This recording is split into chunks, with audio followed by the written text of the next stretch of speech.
Greetings, system failure listeners. Nate here, coming to you from the great state of Maine, and Brian over there, coming to you from the equally great state of Rhode Island. Brian, what's the skinny this week? Hey, Nate. It's going pretty good. How are you?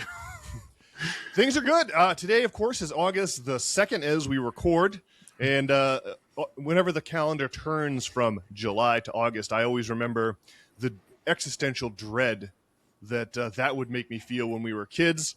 You know, you and I did a lot of, we did private schools, and that involved waking up super early in the morning. And so the summer vacation we would get each summer was a major relief to the old sleep schedule as your body's like trying desperately to grow and needs to sleep. And so whenever the calendar turned from July to August, now I'd always feel the sword of Damocles dangling over my neck, you know, like the hangman's noose tightening around my carotid artery and jugular vein. As we got closer and closer to having to go back to the rigorous schedule of our private school, and as we near the end of our freedom of the summer vacation.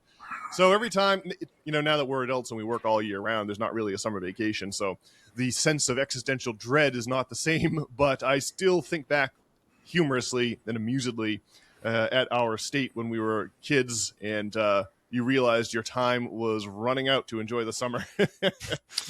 I guess I feel like summer coming to an end was maybe more depressing, like, I don't know, in my younger years, like elementary school and whatnot. I mean, because when you're in that age, you're really having like some Calvin and Hobbes style adventures out in the woods and whatnot. And there was a bunch of like people living on our street. I mean, one thing, like, as you like went to college and stuff, or like our street just got more and more decrepit, and there was like more and more like empty houses and whatnot. And so I don't know, as I got older, I don't know, you mostly just like sleep a lot during the summer and get up to less hijinks. And but anyway, the turn going, I just remember like I remember you were saying it was like the grains of sand like are falling from your hand increasingly quickly. I remember talking about this some August day many years ago, and it certainly is better as an adult as you get to look forward to watching football and whatnot. Yeah, that's right. I had my first thought that I was at the beach yesterday with the lovely Tracy, my fiance, and it was hot last weekend. You know, it was a little bit cooler, but this weekend was back to the humidity and the heat a little bit up here in Maine. And I did have my first thought of, oh man, some of that crisp fall air would be just the thing to refresh the lungs. And so yeah, I do find myself looking forward, you know, to September and the trees starting to turn towards the end of September. And like you say, Brian, the lads down in Foxborough coming back. It'll be interesting to see how the Patriots fare this year. The Patriots football concern always keeps it interesting, all except maybe that the last couple of years with Belichick there. But yeah, I do find myself looking forward to the fall in a way that would have been blasphemy during the days of our halcyon youth, Brian. Yes, we need that escapism of the old bread and circus for sure. But yeah, I just noticed like the sun had, like, I could notice the position of the sun in the sky had changed, like I think on Friday morning. It was very apparent. Yeah, that's right. Yeah, we're about like 6 weeks removed from the summer solstice, so we've lost a lot of time of the day, like a lot of daylight hours here, and we're slowly slipping back into that winter mode, like you're saying, Brian. Well, I think, as you're fond of saying, I mean, it's all very fun until basically the Super Bowl, and then it's just some dog days of winter and muddy days of spring until it's finally summer again. Yes, indeed, Brian. My fantasy for my life is to be able to repair to the warm waters of the Mediterranean each and every spring, because Maine has truly a glorious summer, a glorious fall, and like you're saying, Brian, a fun winter up through the holidays and even up through the Super Bowl. But man, yeah, February, March, and April, these are rugged months in Maine. And that's when you want to find yourself on one of these sandy beaches, maybe in the Greek Isles or something like that, or on the Amalfi Coast of Italy, or in one of the islands like Crete or Sardinia or Corsica. But it'll be a while till I can get in position to do that regularly. So yeah, you said it, Brian. It is a lot of fun. It's all very cozy, the Maine winter, right up until about February, and that's when the depression sets in and the vitamin D deficiency, and so you've got to turn your rudder to warmer warmer climes during that period if you possibly can. It really makes the spring go by a lot faster. You sure do. Yes, that is the tradition of the Northerner for sure. Now, Brian, we usually, when we turn the calendar from July over to August, we celebrate your birthday. This year, no exception. Your birthday is the very last day of July, just like Harry Potter and apparently Wesley Snipes. So I guess his birthday is also July 31st. But this year, you're down there in Rhode, separated from your family. But our aunt flew in from the great state of Illinois, and our mom and she made the road trip down to Rhode Island just to see you on your birthday. How did that go, Brian? Did it make you feel special to have a visit from family on your birthday, to be remembered versus forgotten down there? Forgotten down there in Rhode Island? Yes, I guess it's good to have, mom and the reinforcements of our aunt there come in and dote on me on my birthday. So I guess that's pretty cool. We went down to Newport and looked at the mansions and partook in a little, Gatsby exploration of social class, and explored around Providence a little bit. And I don't know, we did find a barbecue place in Middletown that, they advertise heavily that they don't use seed oils and things of that nature. I think It's supposed to be like a Hawaiian style barbecue. There's lots of talk about Maui and whatnot in there. And there was some sort of Polynesian looking girl behind the counter. But anyway, it was some solid brisket, so that was nice. The barbecue does sound pretty good. And so what, did you all go visit like the Vanderbilt Mansion or something like that and reflect on the excesses of the Gilded Age and how we are returning rapidly to an economic distribution that we have already surpassed in terms of like wealth inequality? We're well beyond the Gilded Age in terms of the percentage of wealth hoarded by the top 1% of the top 10%. And so yeah, it is an eyebrow raising stroll down the path of history to see some of those glorious manor houses that the wealthy upper crust during the Gilded Age, the era of the westward expansion of the railroads and the rise of the oil companies. Interesting to see that those guys were competing with each other to see who could squander the most money on the most opulent mansion down there in Newport, just outside the city, up there in Newport, outside New York. I guess the whole coastline of Connecticut and Rhode Island is lined with these manor houses, Brian? Yeah, well, there's like this cliff walk in Newport, and man, I saw the Vanderbilt Mansion was a thing. A bunch of these mansions, I guess, are owned by like this college that's right there. But we were driving. Is that Brown University? No, that's in Providence. It's some other university. But I guess Taylor Swift has a mansion down there. I'd forgotten about that, but that was a fun fact that was brought up. But yeah, man, it was pretty good. We ate a bunch of food and looked at some opulent mansions, and it was pretty chill. I guess I explained about the nature of I don't know, like the boomers versus young people, and I was trying to explain I guess our mindset, and I don't know, like. I didn't really get into the finer points. It's just hard to explain. Like, you're not really sure, like what metaphor exactly. I was explaining about like the ostrich's neck, and like how we have these octogenarian politicians and whatnot, and that our society is like completely it like caters to like baby boomers and whatnot, and I didn't get into like the parasitic nature of exploiting younger people. Like as you were talking about, or I've said before, like what's natural is to try to catapult the next generation further, but we're doing like the exact opposite of that in setting them up for saddling them with large amounts of debt and little opportunity. But I don't know, I did the best I could to try to explain I don't know, the nature of things for young folks and whatnot. Yeah, that's really where that's really the blueprint of all of history that you just referenced there, Brian. That's the part that keeps going wrong. It's like the Durants, Will and Ariel Durant, the historians from the early to mid 20th century who flew around the world and put together that fabulous 11-volume over the course of several decades, put together that 11-volume The Story of Civilization series. But there's in the life of Greece, the Durants talk about they compare economies to a cart filled with filled with various objects of various sizes, and as the cart rattles down the road and bumps and shakes, the certain objects fall to the bottom of the cart and other objects rise to the top. Just from the shaking and the shuffling of the objects in the cart.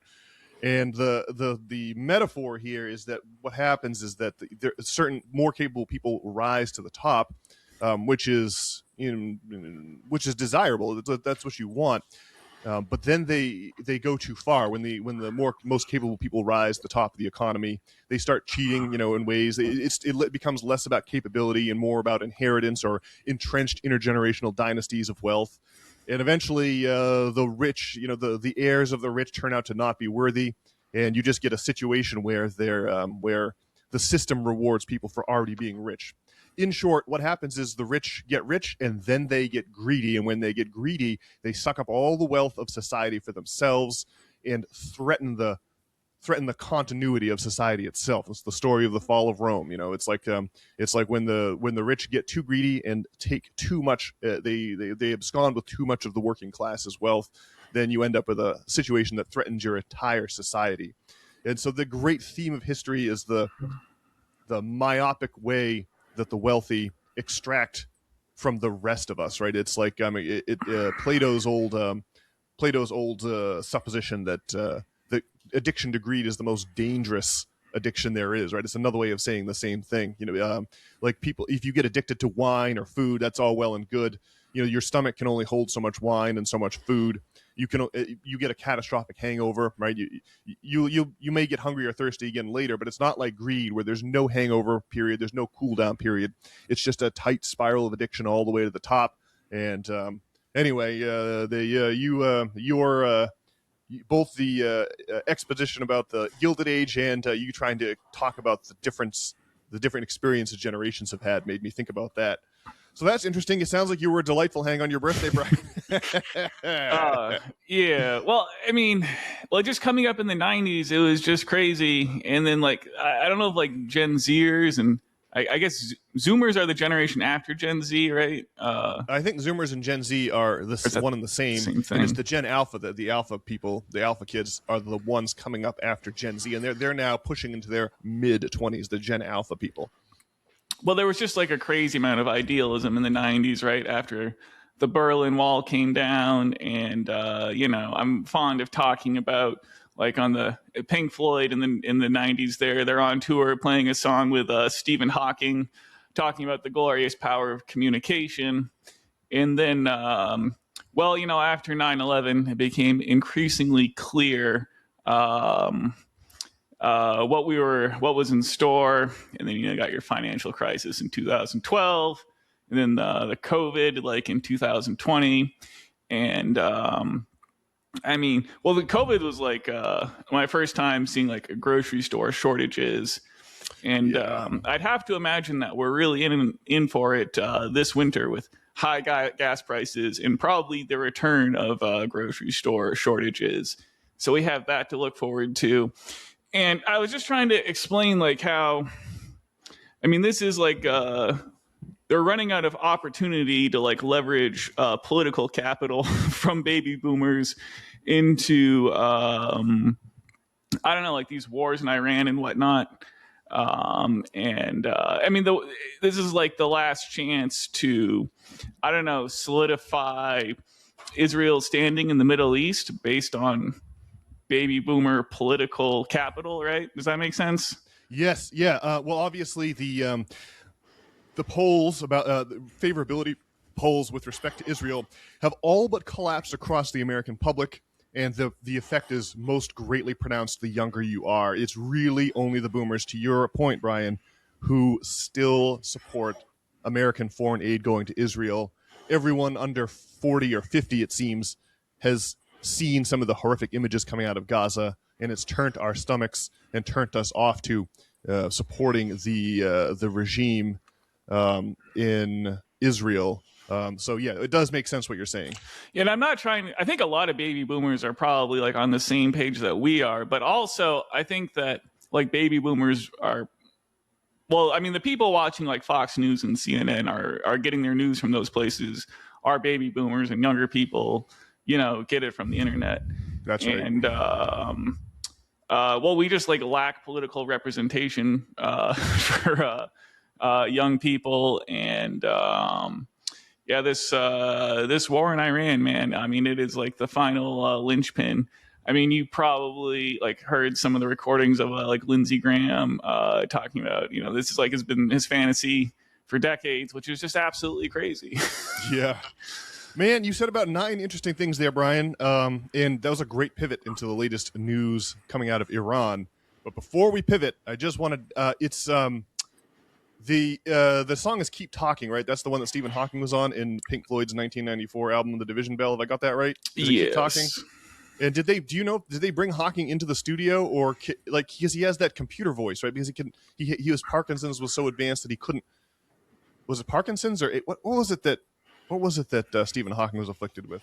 Some horrific, debilitating disease. Well, maybe it was ALS or something like that.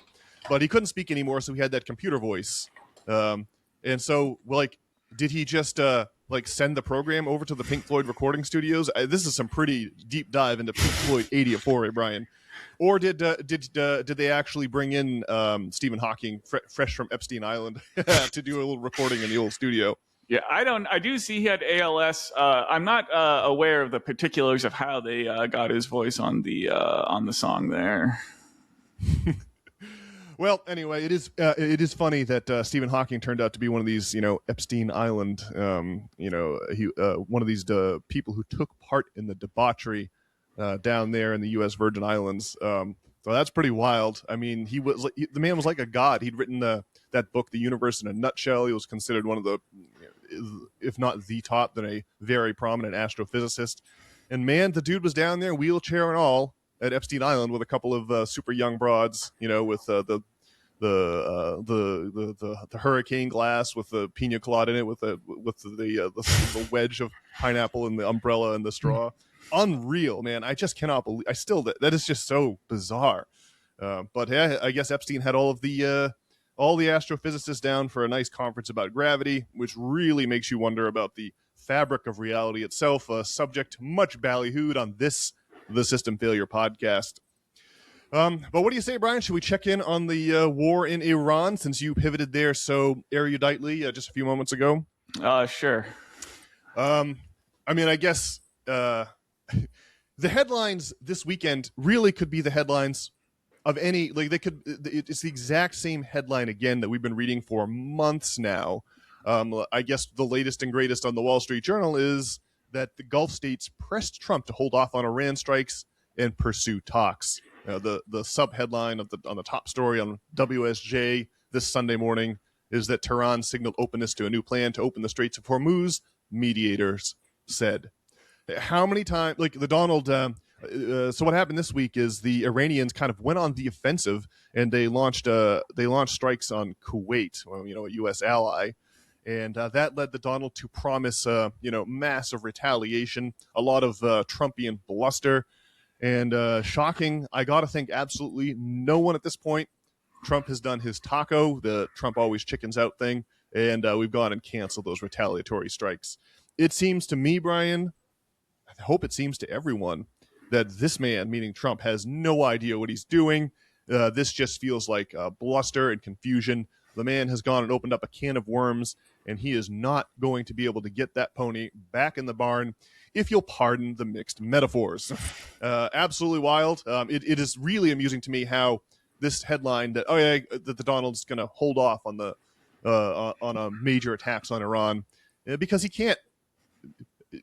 It strikes me as funny that this is the same headline we've been seeing for months now, and the reason that he cannot launch massive strikes on Iran because they will retaliate against our Gulf allies, and the Straits of Hormuz will never be opened. I think you referenced it moments ago, Brian, the grocery store shortages of 2020 and 2021. I think we're headed. I agree with you. I think we're headed back there this winter as the global economy reckons with and grapples with the fact that 20% of the world's oil supply is now under control of the Iranian regime, and there's nothing we can do about it. This has been the worst foreign policy blunder in quite some time. I mean, assuming the goal is not to dismantle American society as we know it, and get us on some kind of I don't know, some kind of new coin because no one has any means to make money, and yeah. Yeah, Brian, I'm kind of with you there. Ever since that Amos Hochstein, who was the senior energy advisor under Joe Biden, came out in April, or was it May?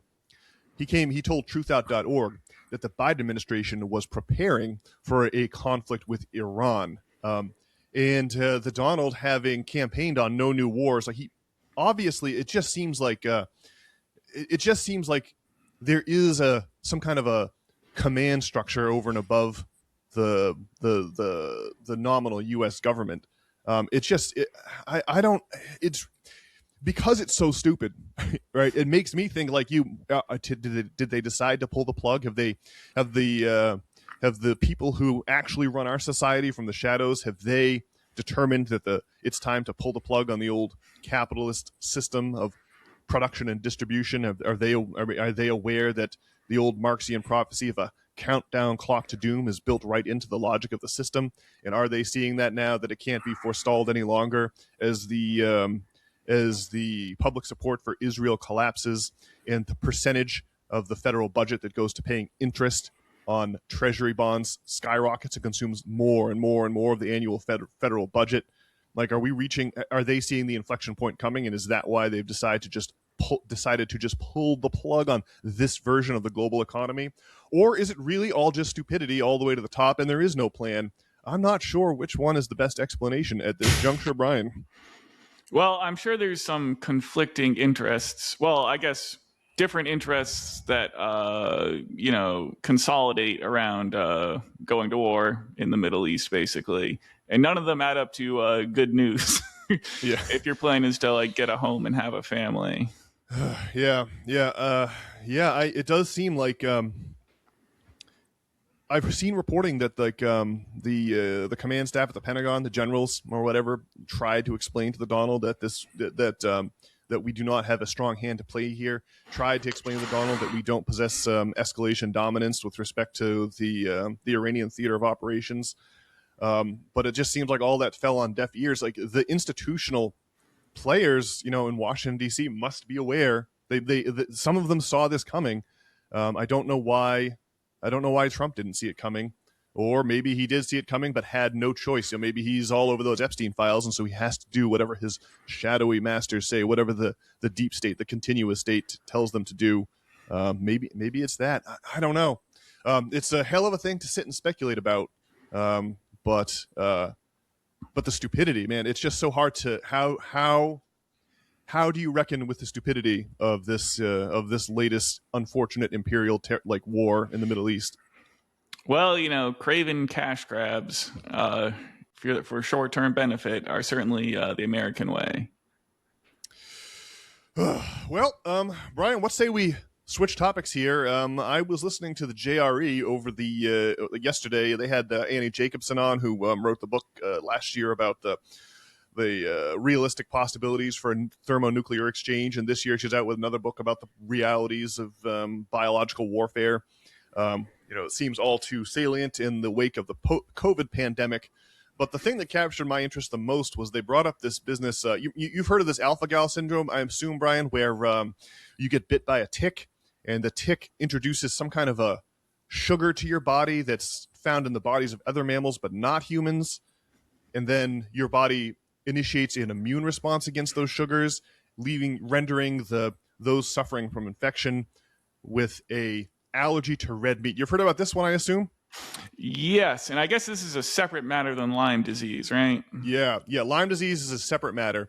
This is a new tick-borne illness, and I'm just putting it into the old chat GPT here, but it's saying alpha-gal syndrome is a serious allergic reaction to the sugar molecule alpha-gal, commonly contracted through Lone Star tick bites and triggering symptoms from consuming mammalian meat and products. Triggering symptoms like I assume they mean allergic to, becoming allergic to mammalian meat and products. And I guess lots of people have this disease. It's like more common than you would think. Um, but the part that gets me is that there is a cure for this, and it is acupuncture, which is just so odd to me.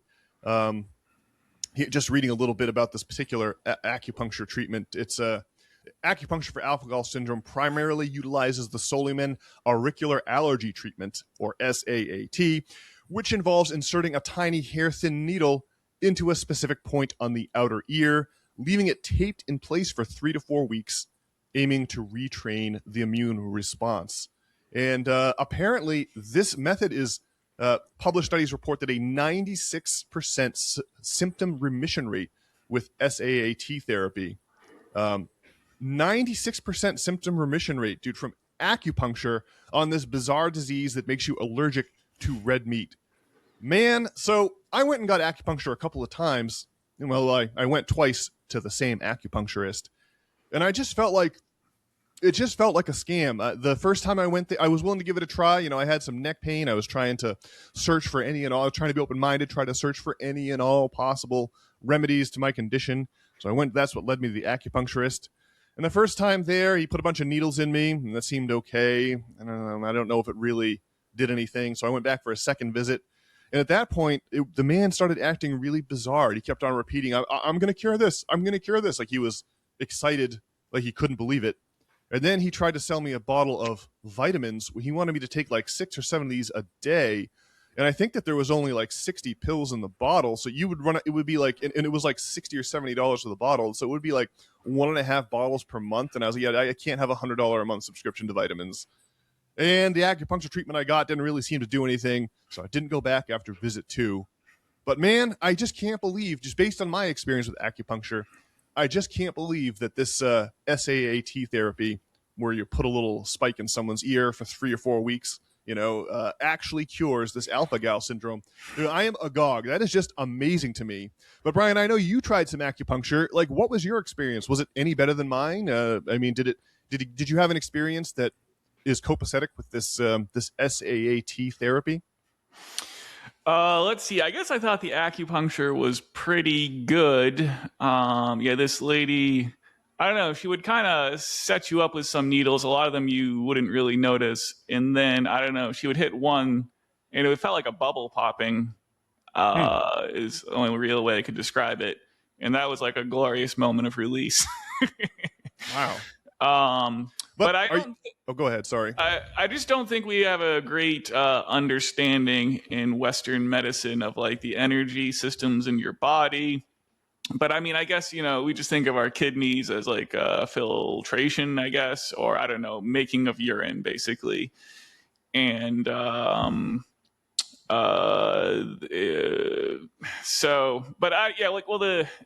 Chinese medicine, though, I mean, so maybe the herbs the guy wanted to give you, they're super into.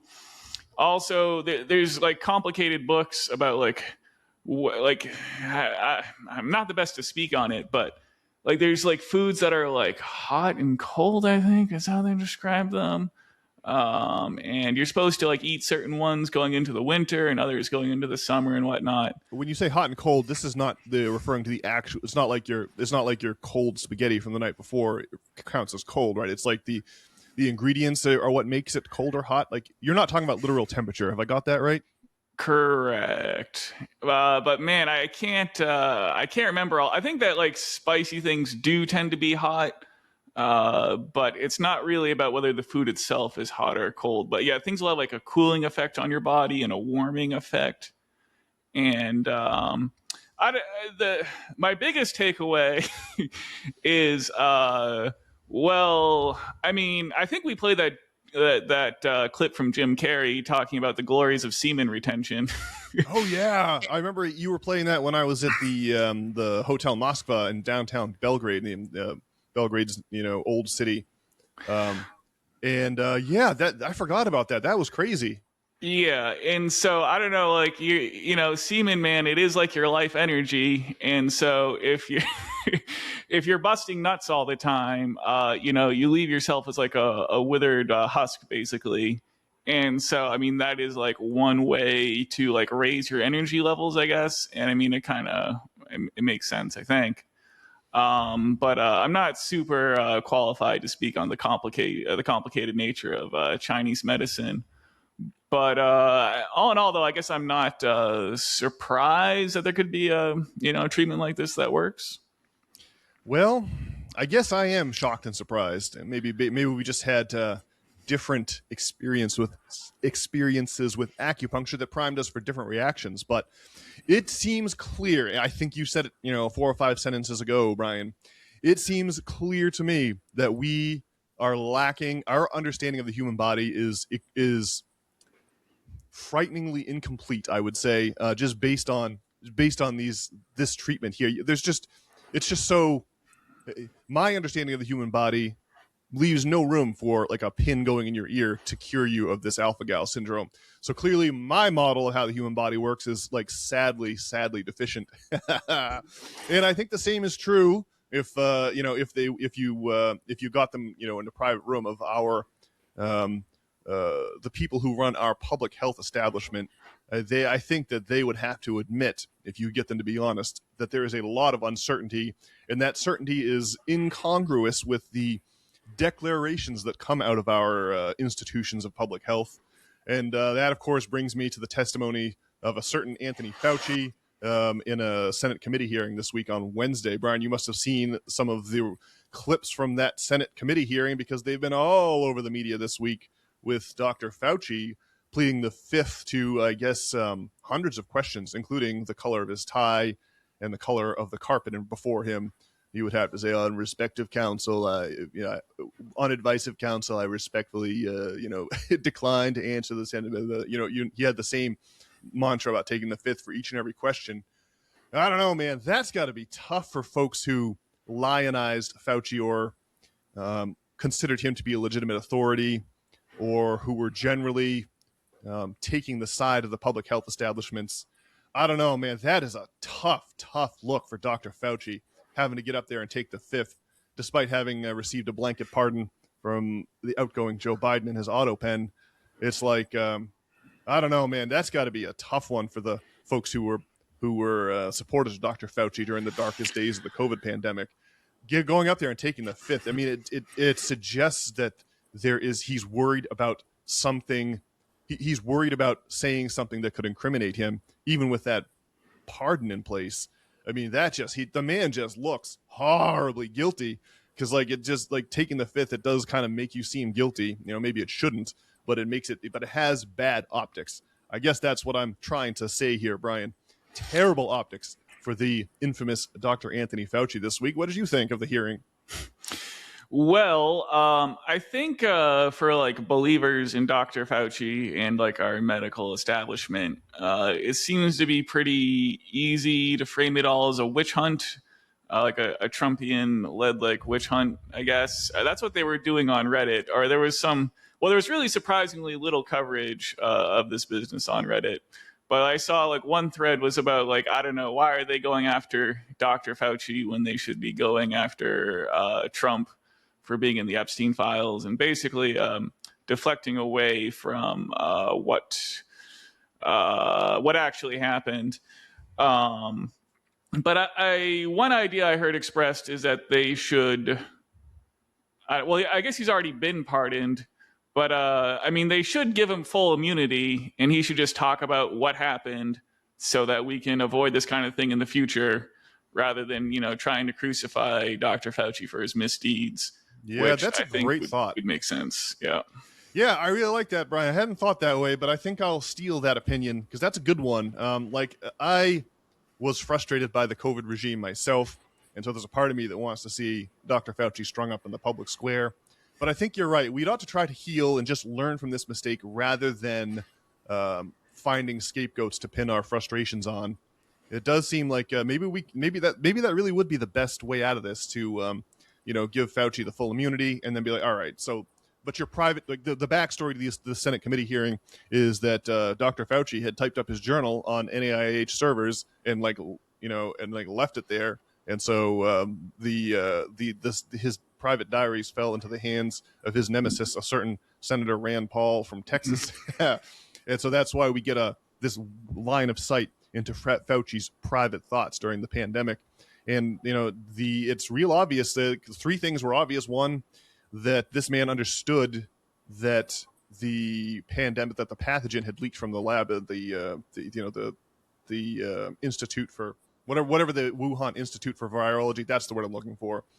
But they wanted to represent it as being zoonotic in origin and coming from the wet markets because they'd been illegally funding gain of function research, outsourced it to Wuhan since it had been made illegal by the Obama administration here within the friendly confines of the United States. So that was one. Another one is that it was clear that Fauci was aware that this pathogen was just not that dangerous. I think that they were admitting that it had a 0.3% mortality rate or something like that. I can't remember the exact number that I read that was in the diaries there, but it wasn't the mortality of this pathogen was comparable to like a bad flu or a cold or something like that. And they wanted to keep that on the down low and keep everyone in a state of anxiety, maybe, or there's like self-serving reasons why they would want to amplify the danger of this pathogen. It gives them more sweeping, broad powers to enact public policy. And the third thing that came out of the Fauci diaries is that the man just drank up his celebrity. Oh, he was loving it. Being on CNN and getting calls from the White House, the man was just eating it up. And that is not a good look either. That's got to be humiliating. So all in all, it's been a rough week for Dr. Fauci. But maybe you're right, Brian. Just to reiterate your thought, maybe we should just grant this man full immunity and just like, what the hell happened, man? Why does your diary say these things? How can we avoid this in the future? Maybe something like that would be a constructive path forward rather than a vengeful path into the future, Brian. I mean, I think another thing is that it was understood that the vaccine didn't really prevent transmission. And people were playing clips of Fauci saying that the reason for young people to get the vaccine was to, prevent transmission. Yeah. Yep, And, I remember that as well. That's a good point. Yeah, you got to save grandma by getting the booster, but it turns out that you can just communicate the disease anyway, and that's just a talking point intended to prevent people from being hesitant from getting said vaccine. But yeah, there was lots of clips on the Twitters of people, I don't know, like masking up their kids, like someone getting arrested, like in a Costco for not having like a mask on their child, and this other security guard guy like choking someone out for not wearing a mask. And I don't know. I just, as I recall, they were like arresting people for being outside and whatnot. And the whole thing is an exercise in bankrupting sacrificing the youth for the benefit of octogenarians, basically. Yeah, that's a good callback. That's exactly right. A lot of these policies, we would we severely disadvantage the kids who are going through their development phase in school by masking them and keeping them home and forcing them to do remote learning. And so who knows how much damage has been done to the development of those kids who are now matriculating from high school into college. It does seem like it was a big sacrifice by the youth on behalf of the aging elders, which of course is backwards. It's an inversion of the hierarchy of priorities that any healthy society has, which is that we're supposed to sacrifice on behalf of the young people, not to consume them like they're commodities. Yes, a giant sacrifice on the altar of Baal. Yes, that's it. That's what does the old stories about the Carthaginians sacrificing their children to a massive iron statue of Baal. It really, unclear if that really was the case. Was it one of these Roman era historians was talking about the way that the Carthaginians would sacrifice their children, and that may just have been propaganda. Like the things that like we say about the Iranians, for example, because we're fighting a war against them. Unclear, but like the idea of child sacrifice, man, that sure is antithetical to what makes a healthy society, right? It's supposed to be the old people making sacrifices on behalf of those younger than them. And maybe we can get back to that kind of society at some point in the future. But man, the COVID era was a trip. I guess to go back to the conversation at the top, it's hard to explain to older folks, well, it's just hard to have like an abundance mentality, right? And that's kind of like what you need to I don't know, like flourish as like a person, right? I mean, you can't be like a miserly and like, I don't know, agonizing over conspiracy theories or your finances or just things in general. But man, it's just hard to have like an abundance mentality in light of like everything that happens. And man, I mean, things certainly took a dark turn after 9/11. And it goes to bring up the Pink Floyd again in that song, Goodbye Blue Sky. I mean, the question is, did you ever wonder why we had to run for shelter when the promise of a brave new world unfurled beneath the clear blue sky? And that's when that animation of the, I don't know, some like a black eagle or whatever, dropping bombs across the country. I don't know, that's the animation for it. Long joked about that Goodbye Blue Sky animation. We always thought that Roger Waters, the bassist and creative mastermind behind Pink Floyd's success, we always were lamented the fact that he didn't get a call to do the Super Bowl halftime show. But then when you go to his concerts and you see the old animation from that, was it when did they make the Pink Floyd The Wall movie? Was that like the 80s? I think 81 or 82 it came out. Shortly after the album came out. The rock opera dropped in 79, of course, that much I know. But the point is that the shadow of the sinister bomber, like all these sinister bombers, like falls over the land, and you have all these bombers with big black wings looking like blackbirds. And the bombs they drop are like corporate logos, like Mercedes-Benz or Shell Oil. And that would not please the corporate sponsors of the Super Bowl. So you can see why Mr. Waters did not get his invite at any point over the last couple of decades to be the master of ceremonies during the Super Bowl. But still, I would love to see it.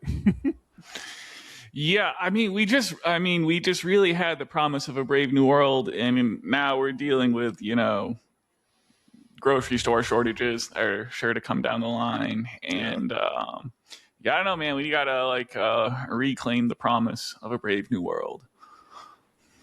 Yes, I agree wholeheartedly, Brian. And on that front, I have another CNN poll came out this week that I found to be very surprising, or at least eyebrow raising. I don't know if you saw this one, Brian, but here's the CNN ran this poll, so I have their news article pulled up about it, and the headline is CNN poll: a third of Democrats now identify as Democratic Socialists. A third of Democrats now identify as Democratic Socialists. I thought that was incredible. It really seems like for me, I did some door knocking for DSA in the early 2010s during the darkest days of my student loan servitude. I was seeing like no way out of my financial situation, and had been a big supporter of Bernie Sanders, of course, in both 16 and 20. But prior to that, I did some door knocking just for the local Maine DSA or whatever.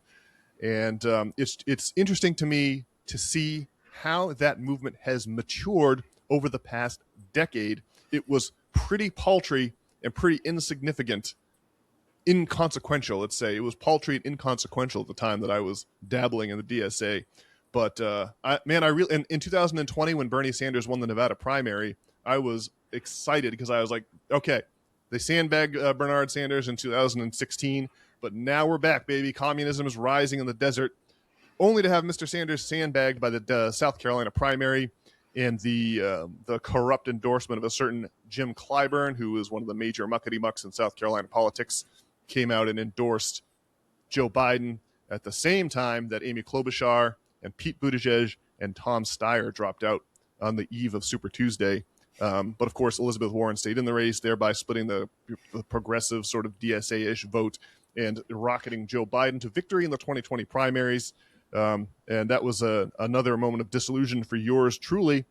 But here we go. Now it's 2026, and now a third of Democrats are identifying as DSA. That is absolutely incredible. That gives me great hope for the future. Brian, I wonder what your reaction is to shocking numbers like that. Well, I guess I wonder, like, what exactly is it, the 66% of people who aren't democratic socialists? Like, what exactly is it they believe in? I guess, like, establishment slop. I don't know, wars in Iran, the war in Ukraine, I guess. I mean, well, as I've said before, it seems like the debate should be, between the libertarian right and the, socialist left. And so I just don't really know what it is these people want. Yes, indeed, Brian. I am inclined to agree. I think that's where the real action's at. The socialism versus libertarianism, the horseshoe theory, right? The extreme left and the extreme right have so very much in common. We just have to hammer out a few details, like the libertarians' very quaint and very charming little economic views, but they seem simplistic to me. But I know from the other side of the coin, from the perspective from the other side, is that the socialists have quaint and debunked economic beliefs. But yeah, I think that's where the real action's at, Brian. And it's exciting for me to see the national discourse converging on that space, like you're saying, the far right versus the far left.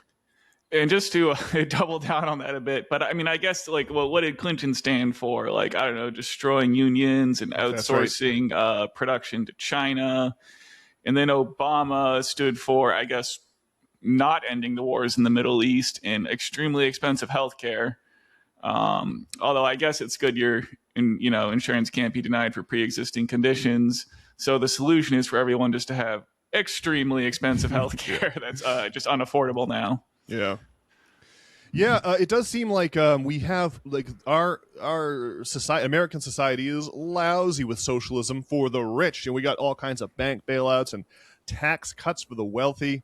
It's just the poors like you and me, Brian, who are expected to avail ourselves of rugged individualistic capitalism. The wealthy, they didn't get rich by paying their own bills. That's for sure. I guess that's what they believe in, is corporate socialism, but they probably wouldn't frame it that way. Right. Like, so whatever your arguments against socialism are, like, really what this DSA business comes down to is, like, okay, we got to break off some of that socialism for, like, the middle and lower classes. It can't just be the rich availing themselves of bailouts. We need some of that for regular Joes like you and me, Brian, as well. And I don't see how the establishment monoparty is in a remarkably poor place to argue that socialism is somehow catastrophic for the economy when they're loading themselves up on bank bailouts and tax cuts at the rest of our public expense. So yeah, that's really interesting. And then the other thing that your comments made me think of is, like, the Clintons really pioneered. Right, we had you had the disastrous end of Jimmy Carter's presidency in 1980, what with the Iran-Contra affair. And then you had Reagan. Was it like a landslide? Did Walter Mondale, did he get 15 electoral votes in 1980? I think that's what he got. And Reagan got like hundreds and hundreds of electoral college votes. And part of that was the weakening of the labor unions, which really the labor unions were really Reagan just shoveled dirt on their graves. The labor unions had already been crippled by the mass exodus of labor to foreign shores, right? Outsourcing labor, where you deindustrialize your own country and then allow your capitalist class to reconstitute that industrial capacity within the borders of your chief economic rival, in this case, China. Major strategic blunder of historic proportions, just like the war in Iran. But with the labor unions so weakened and crippled, Reagan really, like I say, he shoveled dirt on their grave in the 1980s with his with the breaking of the air traffic control union strike.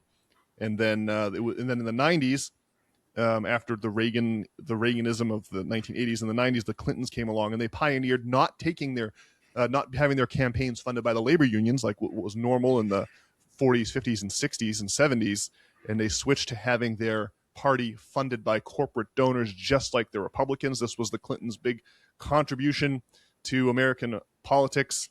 And ever since then, the Democrats and the Republicans have had the same donors, which is why we get this weird mono-party that just does whatever it wants without, no matter. The American people frantically try to vote in anti-war candidates. They try to vote in the hope and change of Barack Obama, only to have the Obama administration, prosecute nobody from the 2008 financial crisis and bail all those banks out and stock the trout pond of Obama's cabinet with fish selected by Citibank as leaked in those WikiLeaks emails of like 2015. So yeah, man, it's been a hell of a 40 or 50 years for the Democrats. And that leads me to my next little article here. The Wall Street Journal has a piece this morning, and I'll just read the first couple paragraphs of this article. And I'll first start with the headline and subheadline. Again, this is the Wall Street Journal of today, August the 2nd. The headline here is "The Democrats' Biggest Donors Have Gone on Strike." The subheadline is "Donors have shunned the Washington establishment and Democratic fundraising groups are lagging behind Republican counterparts." The article begins thusly. George Soros and his son Alex donated more than $400,000 to the Democratic National Committee during the 2018 midterms. They gave more than $1 million during the 2022 midterm election cycle, campaign finance records show. This year, they have yet to give the DNC a single dollar. The Soroses aren't alone. Other high-profile donors have given little or no money to the Democrats' Central Committee this year. Reid Hoffman, the co-founder of LinkedIn, wrote steady checks to the DNC for years, but during the midterms has yet to give money. In a sign of the party's challenge, a running joke among some donors is that the DNC stands for "Do Not Contribute," said one Democratic strategist who advises major party donors.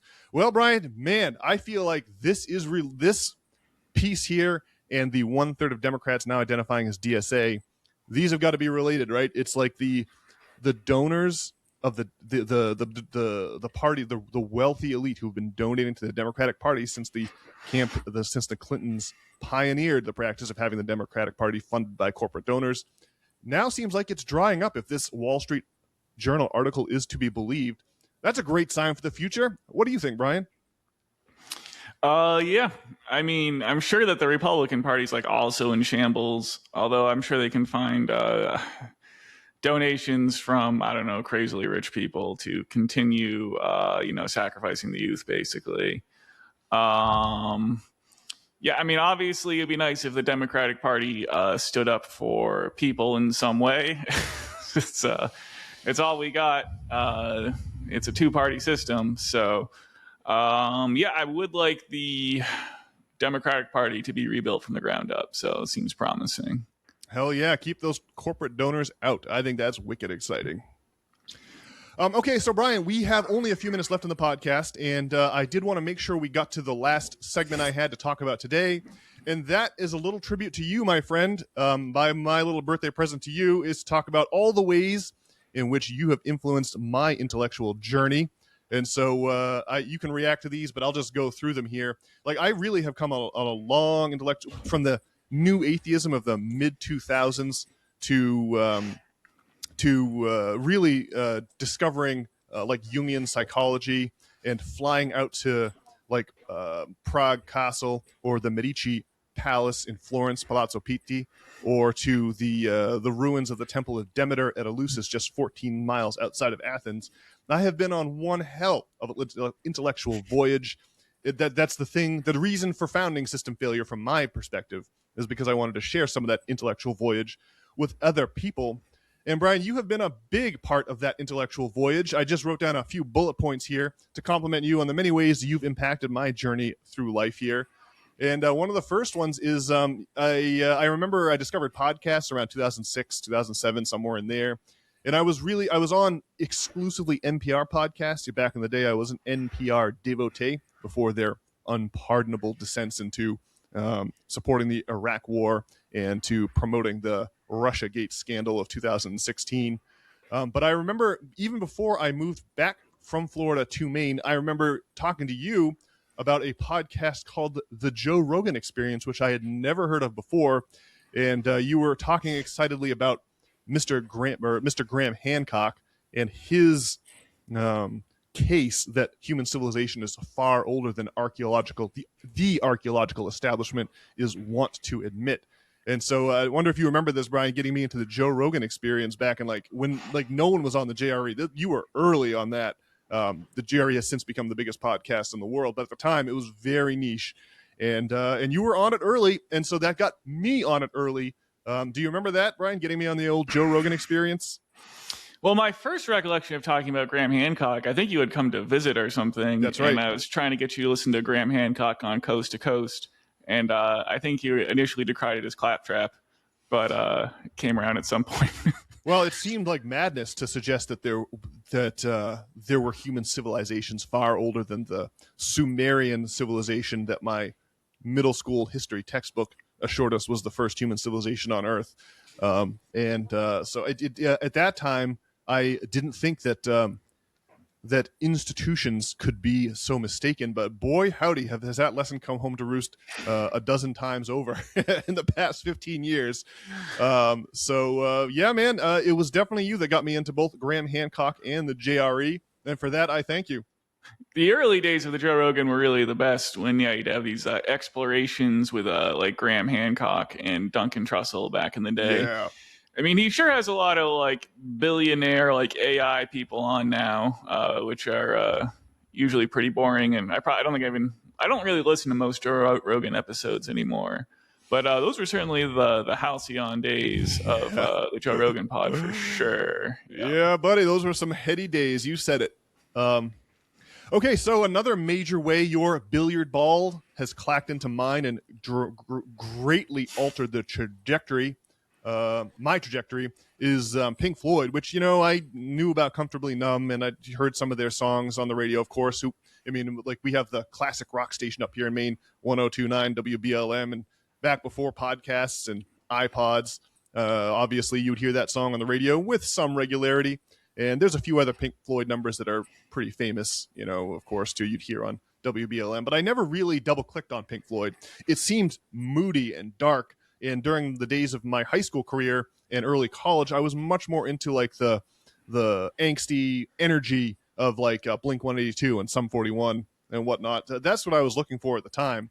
But man, because of you, I did double-click on Pink Floyd. You took me on a tour of Roger Waters and David Gilmour's, and I guess also the drummer of Pink Floyd there. What the hell's the drummer's name? Nick Mason. Yeah, he looks like Jeremy Clarkson. So I mix those two guys up in my mind all the time.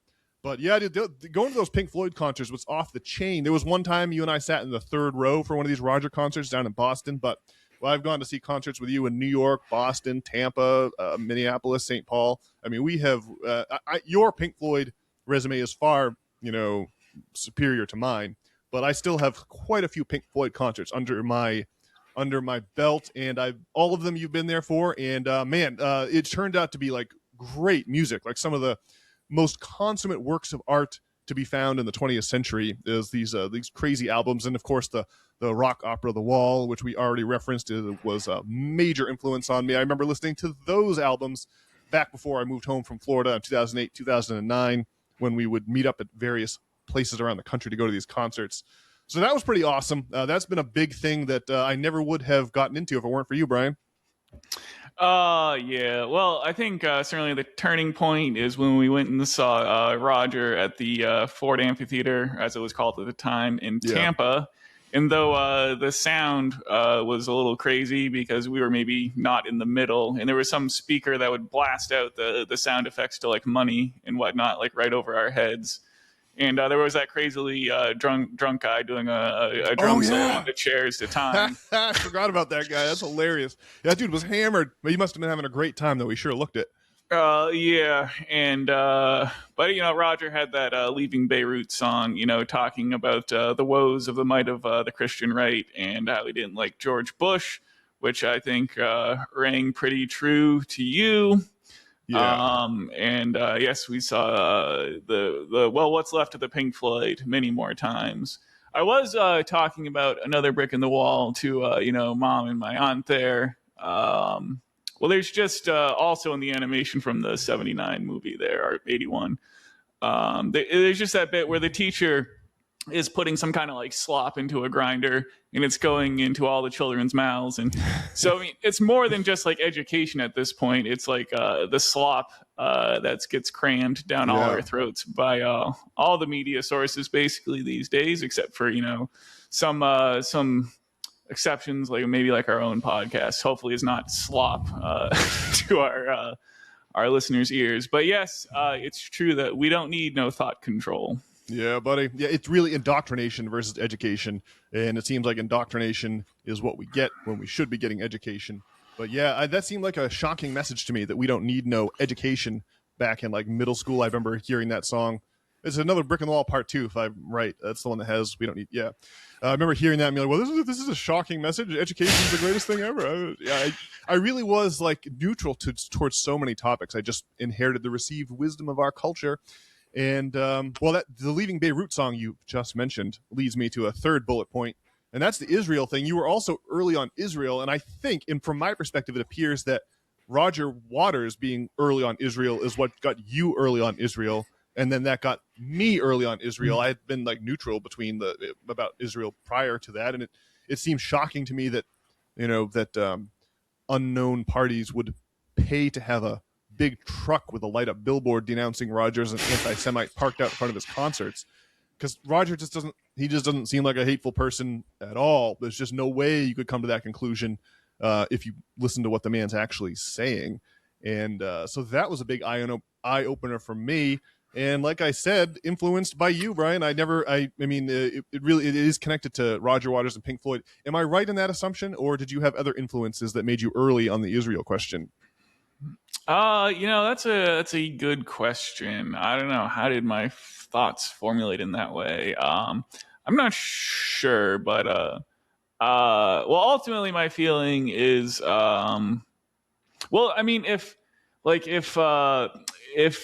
in Israel they were trying to do some kind of like Gandhian type protest to like establish, that they need a safe location after the horrors of World War II.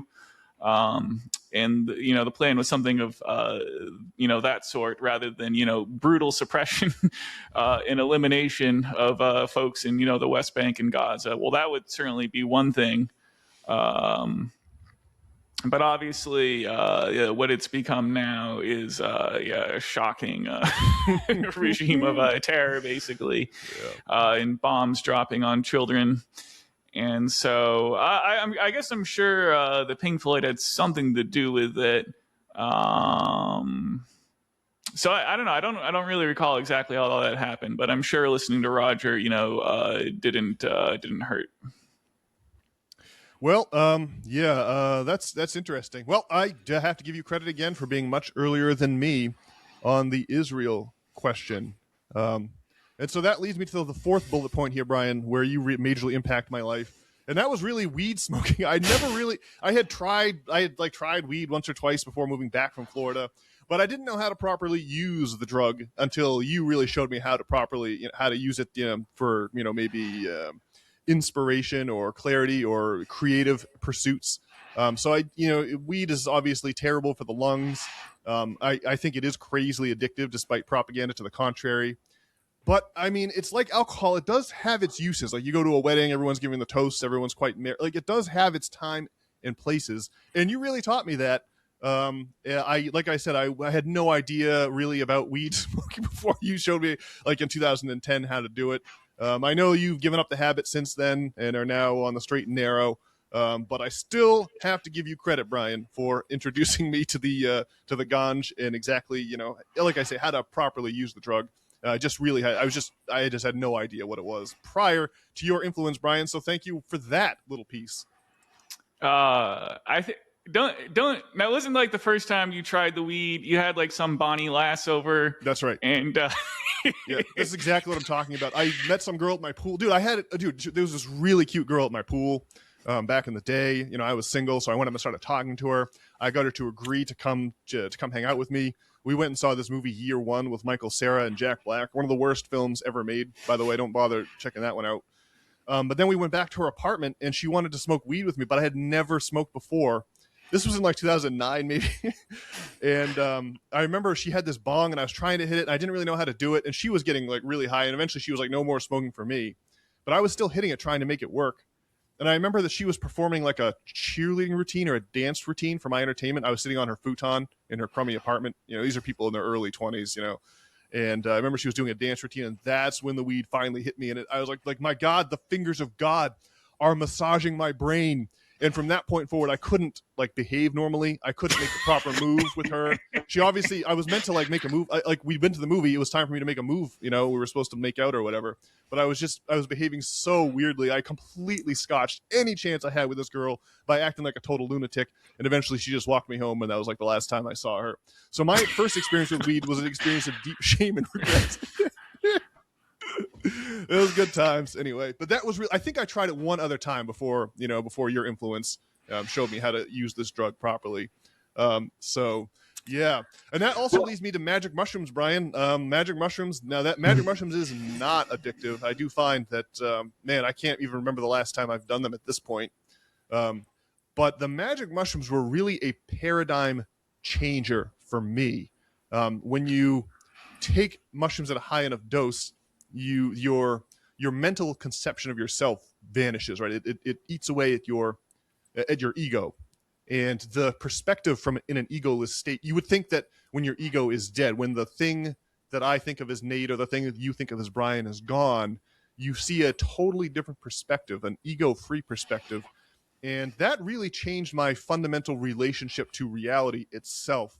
I realized that I've been a fool all these years with during the new atheist era, and that there's definitely something else going on, and that's what led me down the rabbit hole of Eleusis, the site where for thousands of years everyone who was anyone in Greco-Roman society made the pilgrimage to Eleusis, where they consumed a drug that now appears to be magic mushrooms. The evidence is rolling in from multiple sources now that the implements used in the rites of Demeter, and even the teeth in human skeletal remains have evidence of ergot, the magic mushroom, the fungus that infects cereal grains, and that this is what they were ritualistically consuming at Eleusis. Somehow the priestesses of Demeter had figured out how to dose their initiates with ergot without killing them from ergot poisoning, and that induced a mystical experience, and people came away from Eleusis saying that they had been saved. That was the big that was the line. Salvation awaits at Eleusis. And so from Plato right on up to Julius Caesar, anyone visited Eleusis, and it's easy to see, it's easy to understand the experiences they were having at Eleusis, having myself tried magic mushrooms.